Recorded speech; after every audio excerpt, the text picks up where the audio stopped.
Recording. Hola, hola, buenas noches. Bueno, después de una previa mundialista, vamos a iniciar hoy el seminario. Qué bueno que están por acá. Vamos a continuar con el libro 4 de la física y debo admitir que es algo que me sorprendió este libro porque el concepto que Aristóteles va a desarrollar, quiero minimizar un poco esto, pero ya, voy a compartir pantalla. Un segundito. ¿Me pueden decir si se ve? Sí, sí. Sí, ok. El concepto que va a desarrollar este capítulo es el de kenos, que significa vacío. Lo hace de una forma no tan densa como otros conceptos que va discutiendo y que hemos visto a lo largo del recorrido de la física.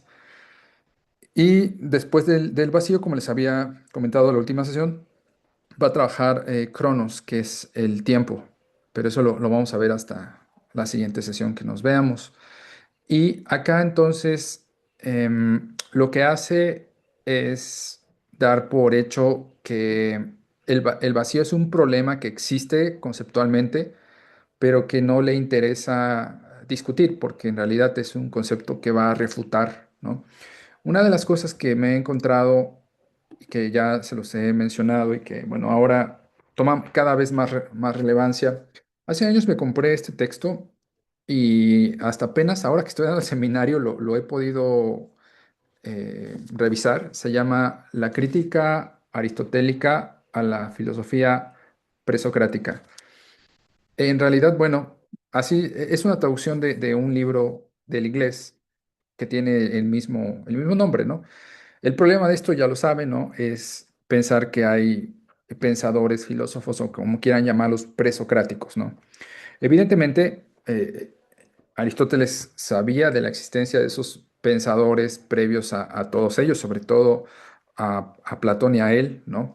Pero no les llamaban presocráticos, ¿no? O sea, pues imagínense, les llamaban filósofos de la naturaleza o fisiólogos, ¿no? Aristóteles les llama fisiólogos, de hecho a Empédocles, Parménides, Heráclito, Anaxágoras, etcétera, etcétera. Esa es la denominación que le da. Dice, bueno, fueron quienes pensaron la fisis antes y quienes dieron las bases para discutir lo que estamos discutiendo. Y entre ellos, entonces, están aquellos que sostienen la existencia de este concepto kenos, que es el concepto de vacío, y quienes dicen que no, ¿no? Entonces ahí va a empezar Aristóteles la argumentación. Como saben, pues él tiende a hacer esto en sus capítulos, revisa lo previo, lo empieza a discutir y entonces empieza a tomar aquellos argumentos que van ad hoc a su doctrina, a lo que él está describiendo, y lo que no lo va a ir refutando de diversas maneras o rechazando definitivamente. Pero antes quisiera eh, comentarles algo que en uno de los videos estaba por ahí como una sugerencia, que es la traducción del concepto physis, ¿no? Porque suele traducirse, como ya hemos visto, naturaleza, y esto pues queda muy corto porque no es que no alcance la cuestión de la naturaleza, el cambio, los procesos, metabolismos, por supuesto que tiene que ver con eso, pero también con toda la cuestión del tiempo, la cuestión del lugar, ¿no? Como hemos visto. Entonces, en el libro de Düring de Aristóteles, ¿no? Este tomo así gigantesco, ¿no? Eh, Aquí me parece que, por lo menos en la traducción que hay al español, un equivalente muy interesante, ¿no? Y voy a citarlo entonces de acuerdo a lo que dice Düring. Em, ¿Dónde quedó? Lo había apartado por acá.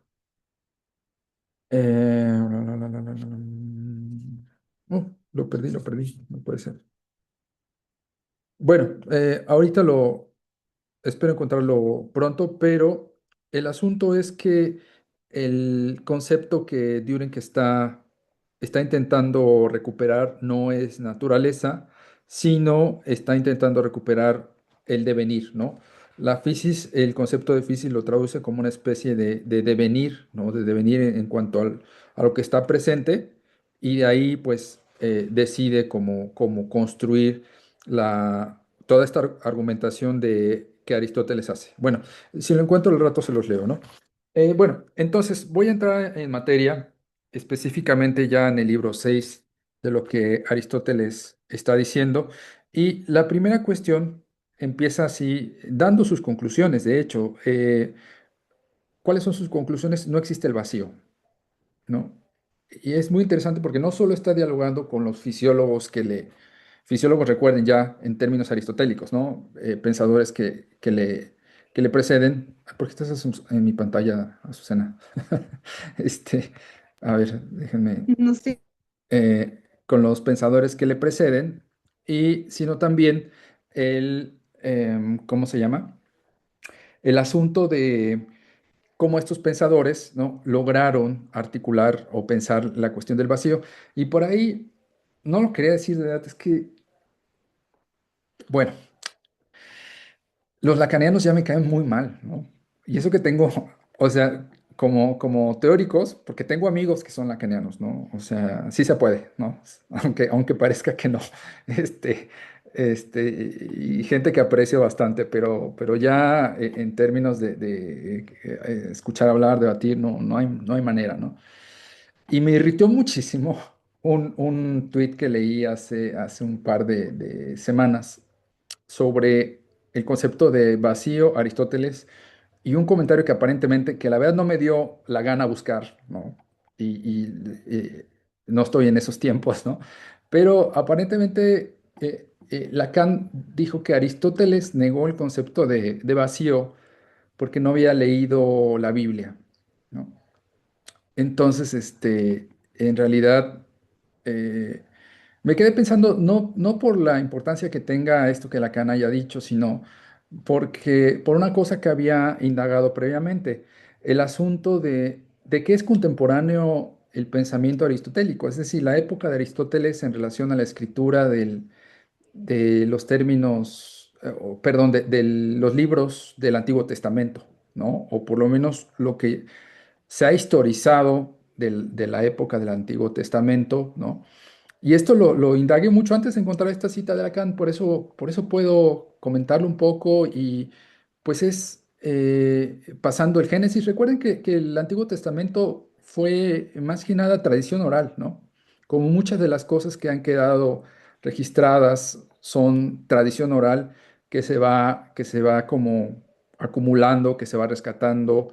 Hay escuelas, ha habido escuelas en todo el mundo de cantores, de poetas, de juglares, de bardos, de acuerdo a distintas posiciones, de acuerdo a la estructura organizacional de los diversos lugares. Entonces, pues en realidad pasando el Génesis y por ahí por el Éxodo, probablemente se registraron por escrito, ni siquiera que estos hechos sean contemporáneos a Aristóteles, sino más bien su registro por escrito, ¿sí? Porque muy probablemente todos estos eventos precedieron a Aristóteles y los fisiólogos previos a él, ¿no? Por lo menos en la narrativa, en la forma en que se pasaban de boca en boca, pero pues en realidad estamos ante una cuestión que abre la puerta la siguiente fase del seminario que voy a tratar, que es ya el asunto del pensamiento afroasiático y la influencia de este mismo en el pensamiento occidental. Por ahí me leí un capítulo de un texto que les recomiendo muchísimo, que se llama Orientalismo, de Edward Said. Edward Said fue un filósofo palestino que tuvo la fortuna de poder salir de Palestina, ¿no? Y él dice, así lo dice, ¿no? Tuve la fortuna de poder salir, pero no poder regresar a mi lugar de origen, porque cuando intenté regresar ya estaba destruido, ¿no? Y entonces, este libro de orientalismo es brutal porque lo que hace Edward Said es empezar a revisar fuentes, por lo menos de 2 siglos, ¿no? ¿Qué es lo que se ha dicho sobre Oriente? Y no específicamente sobre el lejano Oriente, ¿no? Como Japón, ¿no? O Corea, todas estas provincias, estos lugares, sino pues el llamado Oriente Medio y cómo Occidente ha caricaturizado y ha pensado o ha dicho o ha esencializado lo que es el Oriente, ¿no? Entonces, Said lo que dice es, voy a ser exhaustivo, ¿no? En términos de lo ridículo que ha sido la caricatura de Oriente, para que en realidad los orientalistas sepan qué están haciendo, ¿no? Me parece que tuvo consecuencias muy interesantes, ¿no? Creo que los estudios orientalistas a partir del libro de Said tuvieron que cambiar de nombre, ¿no? Por lo que generó toda este gran movimiento de Edward Said, que es contemporáneo. Dussel se pone la bandera, que él lo dijo antes, pero en realidad son contemporáneos de la filosofía de la liberación, ¿no? Esta filosofía donde inicia el sur global, latinoamericana, que sí, en ese momento estaba en auge en diversos lugares del mundo. Luego Dussel y Said se conocieron, etcétera, colaboraron, pero entre mediados de los 70s, inicios de los 70s, por ahí se fue gestando esto en el mundo, ¿no? Fanon también por ahí que empezó a ser leído por estos pensadores. Pero ¿por qué llegué hasta el orientalismo? Precisamente por la puerta que Said abre junto con Martín Bernal, que es el escritor de Atenea Negra, ¿no? Estos momentos donde estamos viendo cómo pensadores como Aristóteles de alguna manera intentan dar cuenta de todo el devenir, ¿no? Todos los acontecimientos que llaman physis, y entre ellos, pues, esta cuestión que no es una cosa menor, que no voy a discutir, por cierto, el asunto del vacío, ¿no? Y sobre todo el vacío en el pensamiento oriental, que es algo importantísimo, ¿no? Ni me da la vida, ni he leído lo suficiente para ello, pero si a alguien le interesa, sí es un tema así fascinante la cuestión del vacío, ¿no? Bueno, entonces, dada esta introducción, voy a ir como a unos pequeños pasajes de los libros del capítulo 6 del libro 4. Al final del capítulo 6, ya que Ale por ahí en algún momento me preguntaba cuál era los momentos en que Aristóteles habla de los pitagóricos, ¿no? Por aquí hay uno localizado muy claramente y entonces leo. También los pitagóricos aceptaron un vacío que entra en el mundo. Proviene del soplo infinito, como si el mundo aspirara también el vacío, el cual delimita las cosas naturales, como si el vacío fuera alguna separación y delimitación de las cosas que se siguen una a la otra. Y esto es también lo primario de los números, porque el vacío define la naturaleza de ellos. De tal índole son aproximadamente las razones por las cuales unos afirman la existencia del vacío y otros la niegan, ¿no? No es el primer momento en que Aristóteles decide separarse no solo de Platón, sino de los pitagóricos, ¿no? De aquellos que eran sus contemporáneos, que Platón y los pitagóricos tienen muchas cosas en común, sobre todo cuando piensan la idea del número, sobre todo cuando piensan la idea de eidos, ¿no? De la forma y la idea de la idea, valga la redundancia, ¿no? La idea griega. Entonces, Platón en realidad sí alcanza a concebir un poco el concepto de kenos, ¿no? Pero tampoco Aristóteles como que lo discute con claridad, ¿no? Libro 7 empieza un poco ya del argumento, dice, puesto que ya se determinó qué es el lugar, lo que habíamos en la sesión pasada, y que el vacío, ahorita vamos a decir que no lo ha dicho en realidad, ¿no? Si es que existe, necesariamente es un lugar privado de un cuerpo, puesto que del lugar está dicho en qué sentido existe y en cuál no. Es obvio que así el vacío no existe, ni como separado, ni como inseparable. En efecto, el vacío no es un cuerpo, sino un espacio entre cuerpos. Por ello, el vacío parece ser algo real, porque también el lugar lo es y por lo mismo. En efecto, el movimiento local se presenta tanto para quienes afirman que el lugar es algo real junto a los cuerpos que caen en él, como también para quienes afirman que el vacío es real. Ellos opinan que la causa del movimiento es el vacío, en el sentido de que en él se da el movimiento. Esto podría ser, según algunos, el lugar, pero no hay ninguna necesidad de que, para que haya movimiento, deba haber vacío. En general, no la hay para ningún cambio, lo que se le escapó a Meliso. Es posible que lo lleno cambie de cualidad. Tampoco para el movimiento local se requiere vacío, pues las cosas pueden cederse mutuamente el lugar al mismo tiempo, sin que haya una extensión vacía separada aparte de los cuerpos en movimiento. Esto es claro en los torbellinos de las cosas continuas, como también en los de los líquidos. Y este es el argumento principal de Aristóteles, que va a estar como pensando estos capítulos donde trabaja el asunto del vacío. Es decir, el vacío es algo que no existe porque no puede ser, no puede comparecer, no puede darse así como fenómeno, como algo que aparezca a la vista, ¿no? Para Aristóteles es muy importante eso porque lo que sí puede aparecer a la vista es el lugar, un lugar que puede ser ocupado. En tanto que puede ser ocupado, bueno, existe la posibilidad de que materia que ocupe el lugar pueda cambiar, pueda estar en el lugar, ¿no? Y desde ahí ya Aristóteles anticipa siglos uno de los principios físicos de que dos cuerpos no pueden ocupar el mismo lugar, pero por tanto dos cuerpos tampoco pueden devenir, ¿no? En el vacío, ¿no? Y no sé si alguien ha visto este experimento que Galileo Galilei propuso, pero no se tenían como las herramientas del tiempo, en su tiempo, ¿no? De un objeto pesado que si se deja caer en caída libre sin resistencia del aire con una pluma, ¿no? Igual lo mismo, que si se deja caer, van a caer al mismo tiempo. ¿Alguien lo ha visto? Lo replicaron hace años, ¿no? Es una maravilla. Entonces, lo que hacen efectivamente es una cámara gigantesca, ¿no? Con una bola de boliche y una pluma, y empiezan a extraer el aire, ¿no? Y lo que hacen es precisamente una cámara al vacío, ¿no? De gran potencia, y entonces dejan caer los dos objetos y caen al mismo tiempo, ¿no? Entonces, para incluso, a ver, lo voy a decir así, no porque la ciencia no tenga validez, pero lo voy a decir así. Incluso si Aristóteles hubiera visto esto, hubiera dicho el vacío no existe. A mí no me digan eso no es vacío, eso únicamente no tiene aire, ¿no?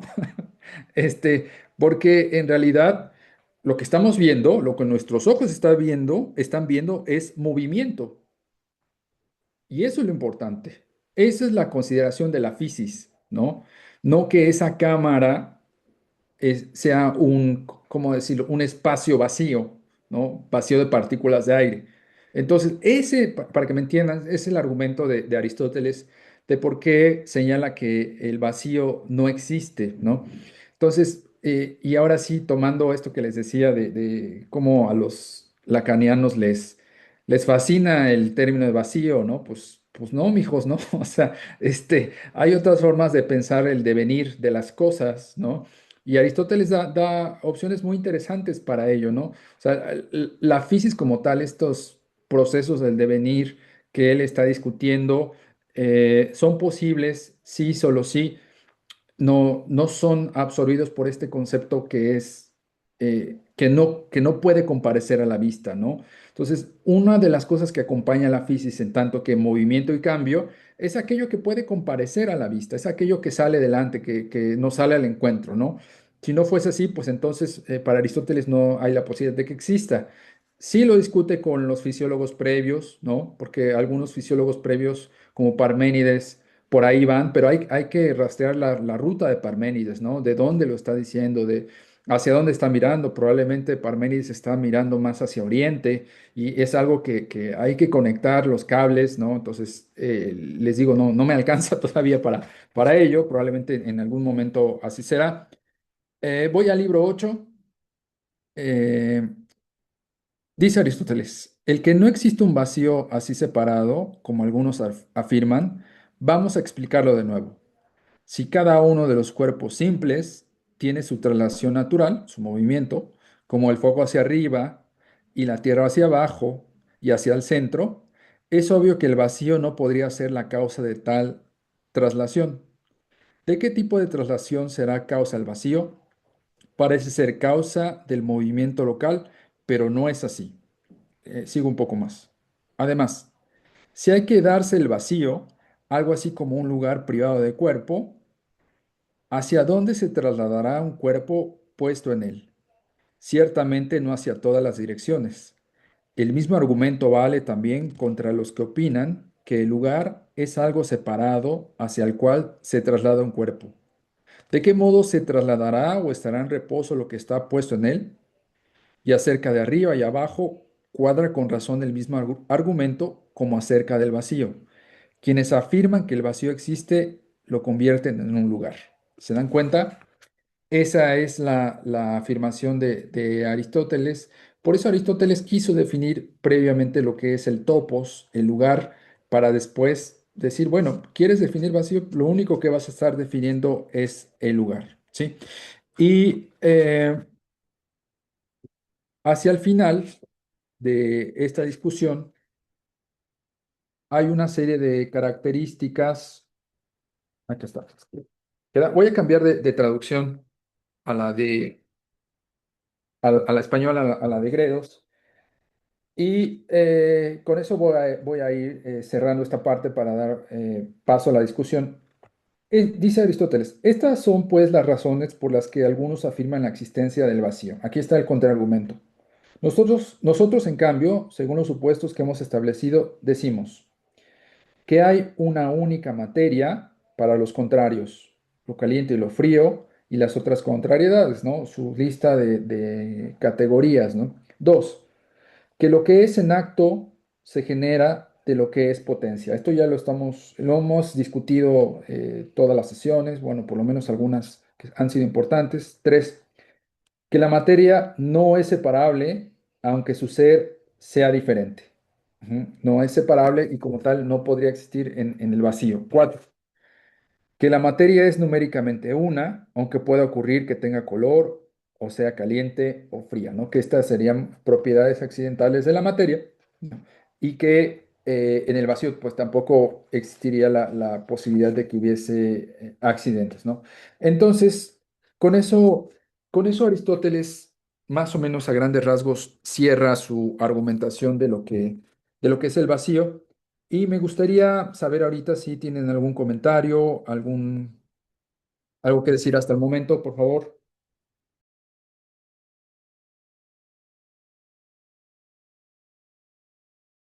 ¿Podrías, Octavio, solo no resumir, sino como compactar la idea? Pero entonces el vacío como tal no existe en Para Aristóteles. Aristóteles no. Y algo así muy sintético es que para Aristóteles el vacío es el lugar, porque en el lugar ocurre toda la fisis, todo el proceso del devenir, cambio, movimiento, reposo. Sí, pero entonces tendríamos que entender lugar como espacio o no. Sí, sí, sí, como parte del espacio, ¿no? Pero Mm. no como parte del vacío. No, o sea, me refería que si el vacío sería un lugar espacialmente. Sí, sí, sí. Por Ujú. lo cual lo hace el lugar, ¿no? Sí, sí, sí. Sí, Ujú. entonces el vacío sería un topos, ¿no? Como lo habías planteado. Exactamente, exactamente. Ya. ¿Quién más? Pero para Aristóteles es este vacío, o sea, este concepto de vacío tendría como el sentido de la G Eh, para él, para él. pero a ver, desarrolla un poco más. En qué sentido sería el arge? Por ejemplo, esto, estos pensadores previos a la filosofía, que nosotros llamamos presocráticos, sostienen en este Argesa como ese elemento central de donde parte su entender y su concepción de, del mundo. Ujú. Ese vacío, al ponerlo, o ese vacío, al darle este topos, como este lugar, tendría ese mismo sentido central de su pensamiento. No, no, para él no. Quizá para otros fisiólogos previos a él sí, pero él desmarca al vacío como un arjé, Ujú. ¿no? Le quita esa centralidad y pone en la centralidad el movimiento y el cambio, el devenir. Y en ese movimiento del cambio, entonces el vacío ocupa un lugar como aparte, como distante. Ese es el problema justamente que quiere disolver. Ese lugar distante no existe, o aparte. Justo lo que está haciendo es que evita que sea causa y evita que sea sustancia, ¿verdad? Así es. Y quedaría como lugar de lugares entonces, ¿no? O sea, Como la como, bolsa de bolsas. como que Alejandro. O la bolsa de bolsas. Ajá. Sí, porque, o sea, yo no sé si lo logra. O sea, creo que me están captando bien el asunto, ¿no? Yo no sé si logra esto. De hecho, por ahí hay no, como algo que ocurrió en matemáticas, cuando me parece que alguien quería definir el número perfecto y lo que estaba definiendo, lo que terminó definiendo fue el conjunto vacío, ¿no? Y Aristóteles probablemente no se dio cuenta de estas aporías que había en lo que estaba enunciando, ¿no? Es que justo siento que es ese punto en donde al desmarcarse del origen, de la causa, se termina cual boomerang, ¿no? Como regresando ahí mismo, pues. Sí. Pero el propio intento ya vale en sí mismo, o sea, eso es lo que creo que deja, ¿no? Y más en este sentido de la fisis, porque en sí misma, por eso la fisis es este devenir y permanecer, ¿no? Ujú. Esto que impera, pero que impera y al mismo tiempo brota. Entonces, es ese, el problema me parece que ya para estos filósofos es que esa, ese reconocer ambas, ambas posibilidades se estrella con esto, ¿no? O sea, se estrella con este aparente sinsentido, pero no es así. O sea, justo en el permanecer, el devenir, no hay permanecer sin devenir y no hay devenir sin permanecer, ¿no? Y por eso la fisis conjunta eso, nombra, enuncia. Eso que decir fenómeno se queda corto, pero bueno, ese fenómeno. ¿No? Y siento un poco que con esto que se plantea Aristóteles es hacia donde es arrojado este mismo nombrar, ¿no? Bueno, es hasta donde capte. Sí, y creo que ahí, yo creo que Aristóteles pudo dar cuenta que las categorías que él desarrolló no eran suficientes, ¿no? O sea, pero se tenía que anclar de algo. Creo que lo vio, ¿no? Vio como tal el devenir tal cual, ¿no? Ahora con esto que dices, Ale, hace mucho sentido lo que hace rato no encontraba, ¿no? El concepto que Düring, o cómo decide traducir physis, que no es naturaleza, sino el mundo del devenir. Así tal cual, creo que me parece una de las formas más como cercanas al pensamiento de Aristóteles para definir physis, el mundo del devenir, ¿no? Es eso es el centro por lo menos este texto de la física. Y me llama muchísimo la atención porque agrupa, porque no es inocente esto sí, esta elección de, primero porque en este libro trabaja topos, después kenos y luego cronos, porque lo que sigue para la siguiente sesión es hablar del tiempo.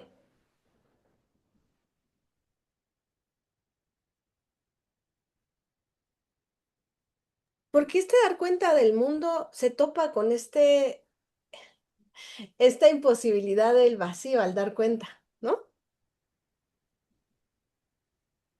Sí, totalmente. Creo que terminó siendo más Aristóteles, más platónico que Platón, ¿no?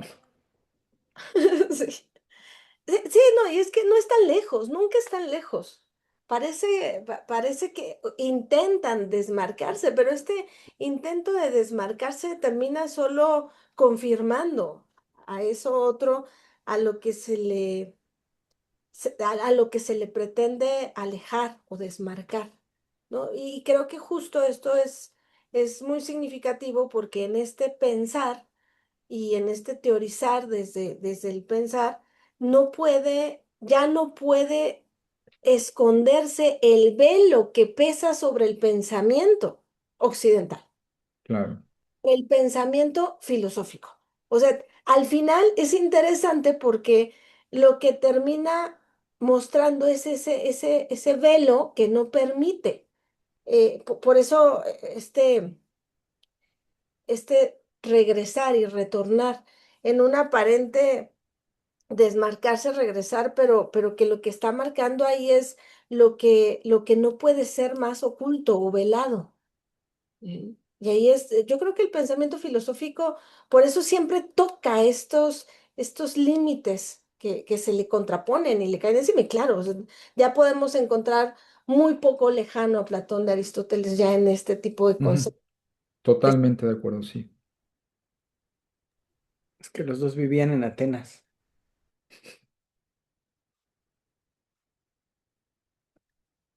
¿Qué más?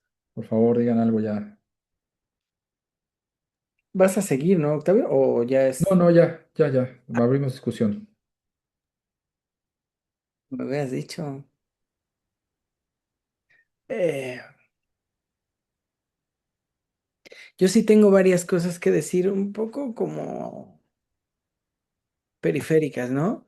Eh, a veces siento que somos un poco injustos con la filosofía, no porque la filosofía sea tan chida como nos la han pintado, ¿no? Pero sí creo que la filosofía, más bien, cuando dice Alejandra que llega a su límite o que encuentra su límite, creo que más bien toda la filosofía se escribe en ese límite, ¿no? Que es un límite que delimita en términos también hace posible, ¿no? Es muy complicado porque tendríamos que pensar mucho qué es lo que hace posible la filosofía, porque realmente sí es cierto, Grecia es la tierra de los güeyes que piensan. ¿No? Recordamos más a Grecia por sus filósofos que por sus guerras. Recordamos a Grecia más por nombres particulares específicos de filósofos que, que por su obra artística, ¿no? Que por su poética. Y de hecho es muy curioso, pero lo que llaman presocráticos nos lo hacen pensar como el antecedente, ¿no? Como lo previo a ya la grandeza filosófica, pero la realidad es que hay una cosa que me parece que es puntual, pertinente, fundamental de la filosofía, que es el cambio de la poética al pensar, ¿no? O sea, de la experiencia a la razón, y empieza una época, no sé si podemos decir que continúa hasta acá, pero me parece que empieza una época de la razón por sobre la experiencia y un estilo de la experiencia que se vuelve totalmente racional. Eso, por eso digo, a veces creo que somos injustos, porque finalmente, pues la filosofía no es que intente pensar, es que es más bien lo único que es posible, el pensar como experiencia, porque se ha perdido la experiencia del existir. Entonces, pues sí, ¿no? Y creo que por eso planteaba yo la cuestión de lo que decías del vacío, ¿no? Que, ¿con qué está lidiando Aristóteles? ¿Qué está intentando, qué está intentando decir o sacar a la luz? También con su hacer categorías, pues sí, si Aristóteles se da cuenta que sus categorías no alcanzan, es porque más bien la categoría jamás alcanza, ¿no? Solo esquematiza lo posible, que además es lo posible pensable, no lo que enmarca, ¿no? Las ciertas características y categoriza, sino es la delimitación de lo pensable. Y por eso sí, o sea, no vamos a encontrar una gran diferencia entre Sócrates, Platón, Aristóteles, pero tampoco con Spinoza o Descartes, ¿no? Porque finalmente todos piensan, han perdido la experiencia y piensan, ¿no? Y seguramente los filósofos dirán, "Ah, ¿no?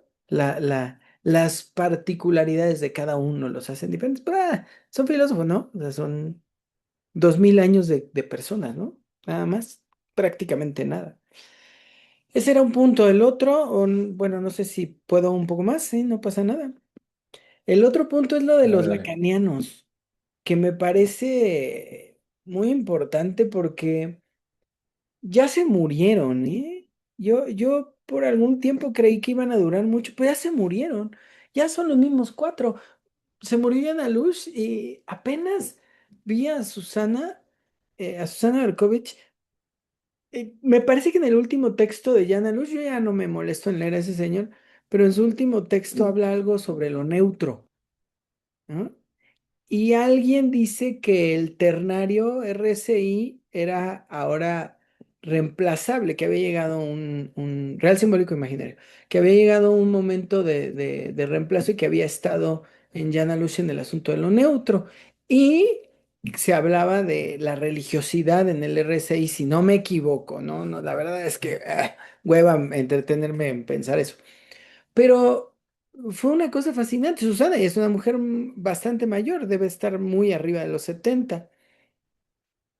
Y es la voz que habla de esto, ¿no? O sea, no es un jovencito, no es alguien que está empujando, sino es una mujer muy mayor, muy metida en esto. Además, hablando de uno que ya se murió. Y el argumento de ella termina diciendo que si lo neutro, ¿cómo era? Que si RSI era considerado por aquel... Ah, en la revista, justo, la revista Neutro, si no me equivoco, una revista francesa, que si ahí se decía que eso era religión, entonces eso era religioso. No, es una maravilla porque era la misma respuesta de siempre, ¿no? La misma respuesta de siempre. Entonces, pues claro, eso ya se acabó. Entonces, cuando uno habla con psicoanalistas, pues uno termina viendo pues ya lo que quedó del lacanismo, ¿no? Porque siguen escribiéndose sobre un solo, ni siquiera un solo libro, un solo autor. Y ahora es que voy justo para allá, Aristóteles. Estamos discutiendo al paso que vamos la cuestión del vacío en Aristóteles, de las categorías, lo que quieran. Y podemos lanzar un par de preguntas, si es materia o sustancia, si es causa, ¿no? Estamos discutiendo en el terreno de Aristóteles. Y luego entonces llegamos a los lacanianos. Y los lacanianos dicen, y esto creo que los mismos lacanianos no me dejarán mentir, que el vacío es causa, ¿no? Causa, pero más bien en términos de la caída, ¿no? Por eso hay un textito que se llama así sobre la causalidad psíquica, ¿no? Y entonces el vacío es, no es territorio, no es un espacio, es causa. Y solo pueden pensar el vacío, fíjense, porque podríamos decir, el vacío es causa, entonces el vacío es pensable como causa. Y no es así, o sea, ellos no están pensando el vacío como causa. Tienen que haber determinado un concepto categórico de vacío para después volverlo causa. Y eso me parece que es donde los tenemos que tomar en serio a los psicoanalistas. No porque hablen con seriedad, sino porque hay que pensar lo que piensan para entender lo que promueven. Porque para que el vacío sea causal, en psicoanálisis, el vacío tiene que ser pensado. Ajá. Y el vacío, fíjense bien, es pensado como nada. Entonces, como inasequible, como inabarcable, como inapalabrable, como imposible. Ujú. Por eso es que podemos hablar de lo real, pero lo real no es el vacío, ¿no? Pero tiene todas estas cualidades, a lo que no se puede tocar, lo que no puede ser apropiable en ningún término. Entonces ahí hay un pensar el vacío mucho más pequeño que el problema aristotélico. Ya no digamos que un concepto, una definición aristotélica, sino el pensar el vacío mucho más pequeño que la problemática que se está planteando en un libro de Aristóteles. Los lacanianos piensan que el vacío solamente es tal cual un espacio no llenable, no sé cómo decirlo. Como provocación, el vacío es. Ajá. Y entonces no se pregunta, ajá, no se plantea en términos de territorialidad, no se plantea en términos de composición. El vacío es, y en tanto que es causa. Y entonces, como nos entretenemos en la causalidad, no escuchamos que el vacío es, cuando ellos dicen que el ser no es, ajá, pero al pensar que el vacío es, entonces la religiosidad lacaniana. Porque por lo tanto, cualquiera que diga que el vacío no es lo que dicen que es en tanto que causa, está mal, está equivocado, y el religioso es el que le trata de dar contenido al vacío, como aprehensibilidad. Ajá. Entonces, los caminos de Dios son insondables, también los caminos del gran otro, y por lo tanto, la composición del vacío. Y ahí es donde a los lacanianos los tomamos en serio por una razón, porque promueven el, la razón absoluta, la totalidad y por lo tanto la verdad pensada por una sola persona, Lacan. Y las propuestas posteriores de los lacanianos, ¿no? Se siguen diciendo 40 y tantos años después, lacanianos. Y claro, siempre va a haber alguno que diga, mientras hay otros tipos de psicoanálisis, nos diremos lacanianos para desmarcarnos de los demás. No, ni madres. ¿No? Es una forma apropiativa de poner a su... No tienen un Dios, tienen un profeta, ¿no? Que eso es más bravo, ¿no? Porque los profetas se materializan. Entonces, por eso creo que los tomamos en serio. Y por eso creo que se puede uno hablar con los lacanianos. No sé si puedan ser amigos, pero sí se puede hablar, pero entendiendo esto, siempre serán promotores de una verdad con una sola característica. Es apropiable. Ya, no sé creo que no voy a seguir por ahorita, pero bueno, no sé si me expliqué todo lo que quise decir. Sí, sí, Jorge. De acuerdo. No, solo puedo decir eso. Respecto a la primera cosa que dices que la única posibilidad respecto a la experiencia es el pensar, pues sí, ¿no? Usted dice algo muy interesante cuando habla de las críticas que hace a la historia de la filosofía. Dice, la primera cosa es que nos han vendido la idea, ya sabemos, ¿no? Que la filosofía empieza en Europa, empieza con los griegos, ¿no? Y dice, pero pues, ¿cómo romper con eso, ¿no? ¿Cómo hacer saber que hay otra forma de pensar? Entonces, lo que dice es que hay que hacer filosofía para dar cuenta, como primer paso, de que eso se tiene que romper, ¿no? Liberar al pensamiento de esas cadenas occidentales grecolatinas, ¿no? Dice, esa es y creo que eso es toda su obra, ¿no? El, ese primer paso, porque sí apunta hacia otra cosa y en ese otra cosa no le dio la vida, no me parece que ya no pudo seguir, como por ejemplo le hubiera gustado mucho el Mundial, lo que está pasando ahora, ¿no? A Dussel y en general todo ese movimiento, ¿no? Pero creo que sí, a propósito de esta pregunta que haces, que yo lo tomo como pregunta, Jorge, el asunto del pensar, ¿no? Sí está, sí hay la posibilidad de mirarlo como algo que se pasó en algún momento, ¿no? Yo creo que igual ya no estaremos vivos para eso, pero es probable que si va creciendo este movimiento decolonial o el sur global, eh, Palestina, ¿no? Latinoamérica, o sea, África, ¿no? Creo que va a ocurrir. Ay, sí, tengo el micrófono, sí. Lo que trato de decir es,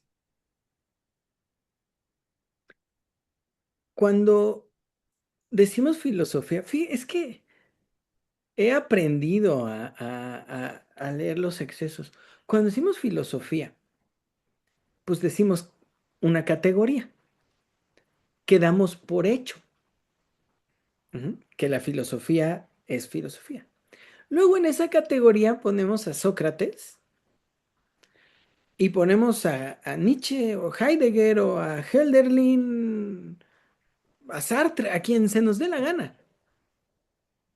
Y entonces podemos decir, ¿no? Los filósofos que se preguntan, la pregunta, ¿no? Por el ser, poniéndonos heideggerianos. Pero en ese acto de decir categoría filosofía y de abarcar gente que vivió antes de Cristo y que vivió cuando el partido nazi y que nació en Francia y que igualmente escribió desde o dictó alguna charla en Grecia, en Roma, ¿no?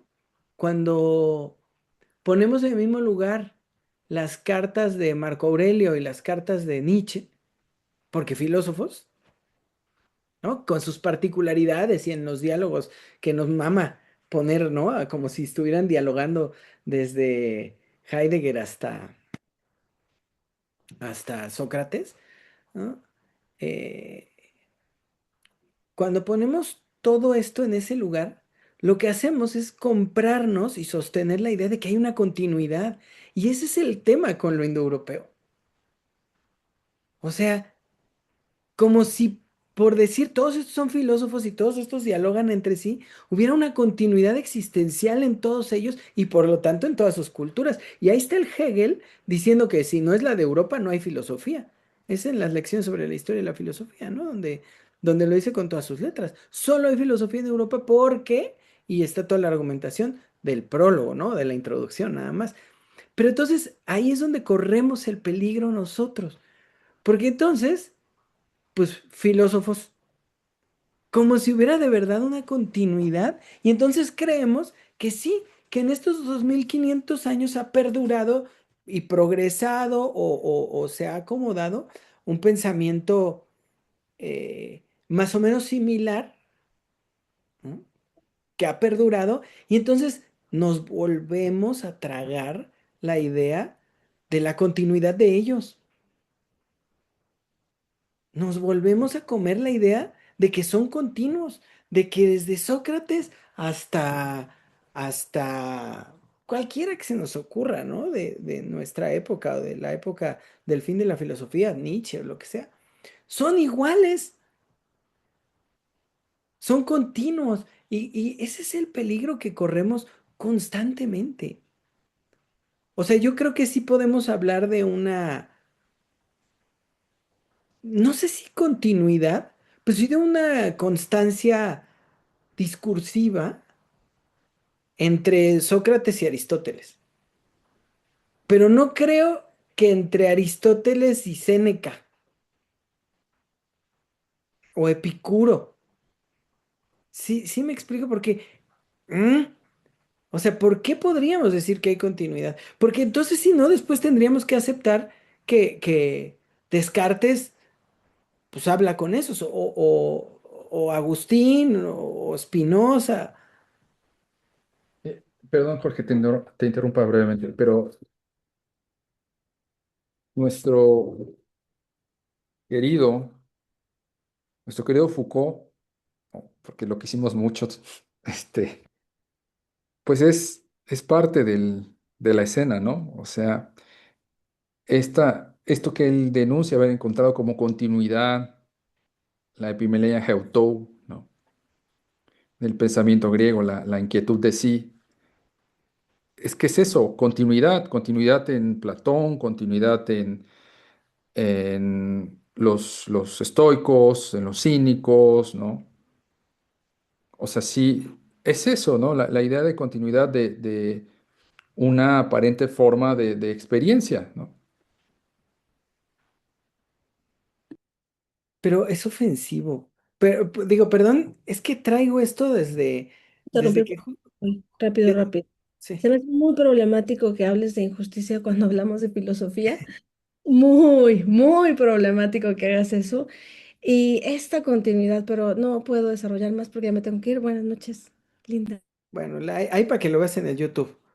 Si digo lo de injusticia es no porque seamos malos con ella, ¿no? Sino porque, pues es darle mucho papel arriba y no verla donde es, ¿no? O sea, pues era una orillita de lo existencial en su momento, ¿no? Y ya, no es más, la filosofía y ni siquiera es continua, ¿no? Ahora, de Foucault, ¿qué iba a decir de Foucault? Ay, ¿qué dijiste otra vez, Octavio? Perdón, se me fue. Lo de la epimeleia y la continuidad.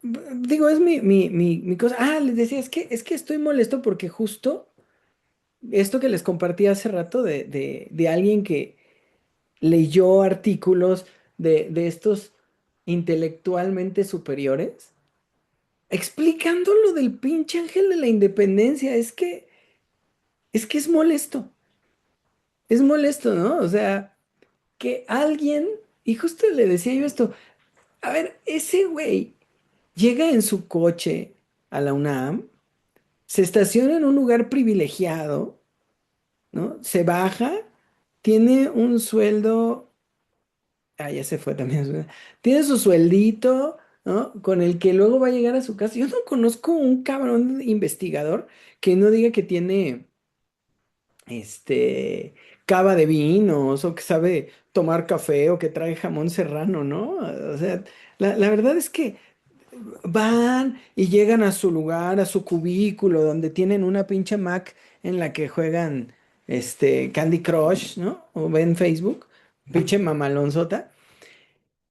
Y esos güeyes vienen y explican, o sea, esos güeyes vienen y explican como etnólogos en la observación participante, ¿qué es lo que está pasando en el Ángel de la Independencia con el triunfo de México? Y todo? Vienen y lo explican con esa sabiduría y hablan de conceptos como duelo, ¿no? Duelo colectivo y unión. Y habrá que capitalizar eso y convertirlo en descontento social.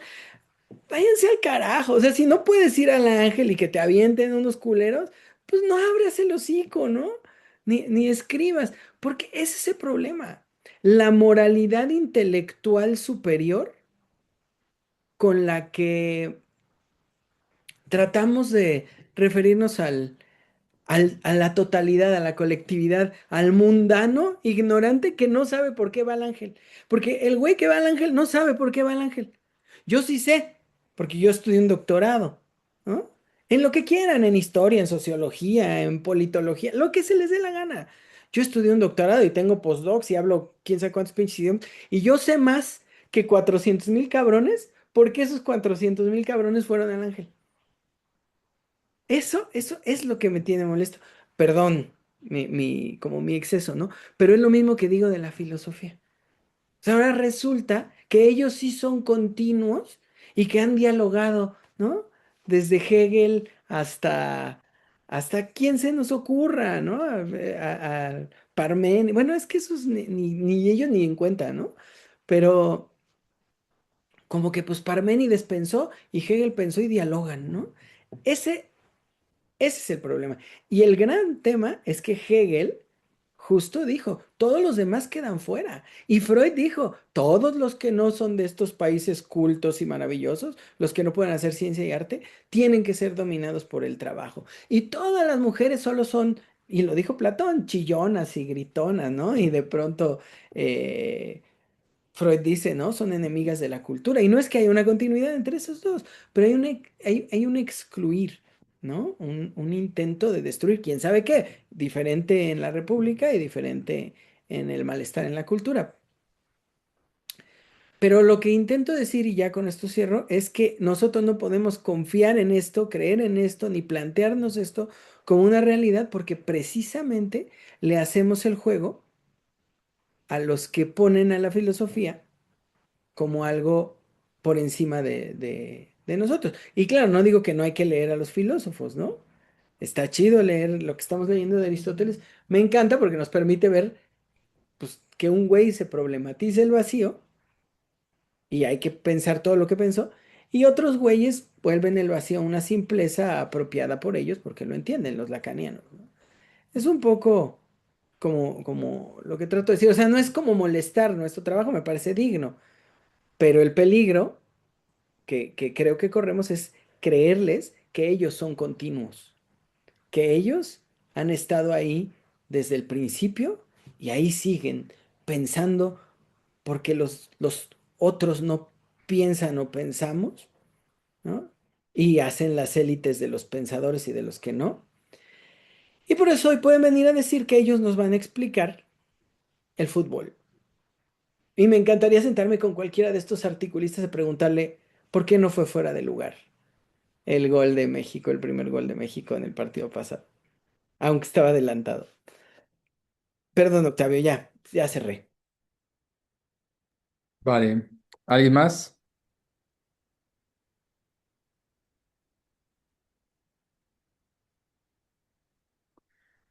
Pues, ¿te parece si cerramos aquí, Jorge? Sí, está bien. Digo, Emanuel va llegando, ya se perdió la discusión. Pero va a estar el Qué, video arriba qué en el gusto que canal, ¿no? vengas, aunque sea al final. El Has fue tan lejos que no llegó. Sí, hombre, no, no estuvo por acá. Mañana le pregunto.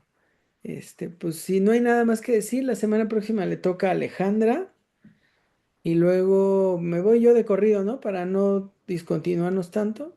Alejandra, yo, Octavio, Alejandra y ya descansamos, ¿no? Entonces vamos a echarnos cuatro corriditas. Es la jornada mundialista, Ah, tiene que bueno, ser. como tiene que ser. Y bueno, pues la próxima semana ya veremos si estamos llorando y si sí. Y pues ya vamos planeando el festejo, ¿no? Con sopes y caguamón. Pero bueno, entonces próxima semana Alejandra, siguiente semana yo, siguiente Octavio, siguiente Alejandra y descansamos. Vale. Si no hay más que decir, siempre es un gusto verlos. Los queremos mucho.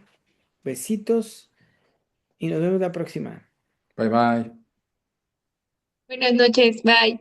Bye. Descansen, gracias, buenas noches.